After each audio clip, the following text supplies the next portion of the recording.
Teacher.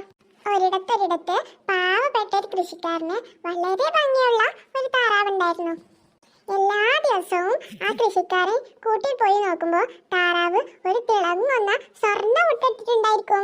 അയാൾ ആ മുട്ട ചന്തയിൽ കൊണ്ടുപോയി വിൽക്കുകയും വളരെ ധനികനാവുകയും ചെയ്തു. പക്ഷേ ഇത് അധികം നാൾ നീണ്ടു നിന്നില്ല. എല്ലാ ദിവസവും ഒരു മുട്ട മാത്രം ലഭിക്കുന്നതോർത്ത് അയാൾ നിരാശനായി. പെട്ടെന്ന് ആൾക്ക് വലിയ പൈസക്കാരനാകാൻ ആഗ്രഹം തോന്നി.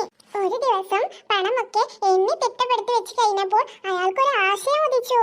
ഞാൻ ആ താറാവിനെ കൊന്ന് അതിലുള്ള എല്ലാ മുട്ടകളും പുറത്തെടുക്കും. അപ്പോൾ എനിക്ക് പെട്ടെന്ന് ധനികനാകാം. അത്യാഗ്രഹിയായ ആ മനുഷ്യൻ ആ താറാവിനെ കൊന്ന് അതിന്റെ വയറ് തുറന്നു നോക്കി. പക്ഷേ അയാൾക്കൊരു മുട്ട പോലും കിട്ടിയില്ല. ആ താറാവ് ചത്തുപോവുകയും ചെയ്തു. ഈ കഥയുടെ ഗുണപാഠം എന്തെന്ന് വെച്ചാൽ അത്യാഗ്രഹം ആപത്താണ്. എന്താ ആൾക്ക് മുട്ടയിട്ടായിരുന്നു? ആ താറാവിനെ അയാൾ കൊന്നതുകൊണ്ട്. ആൾക്ക് കുറച്ച് സമയം കൂടി വെയിറ്റ് ചെയ്തിരുന്നെങ്കിൽ ആൾക്ക് വലിയ പൈസക്കാരനാവായിരുന്നില്ലേ? അതിന് ഈ അബൂന്റെ പോലെ കറില്ല ടീച്ചറെ. അബു മാത്രമല്ല എല്ലാരും കണക്കാ. May I come in teacher? Yes, ആരമ്മയാണ്? എന്റെ അമ്മയാണ് ടീച്ചർ. പാറുവിന്റെ അമ്മയാണോ? അതെ ടീച്ചർ. ഇങ്ങോട്ട് വരീ. May I come in teacher? ആഹാ, ഇതാരമ്മേ? എന്റേതാ ടീച്ചർ. ആഹാ, അബുവിന്റെ അമ്മയാണ്. ഇങ്ങോട്ട് വരീ. Okay teacher. എങ്ങനെയുണ്ട്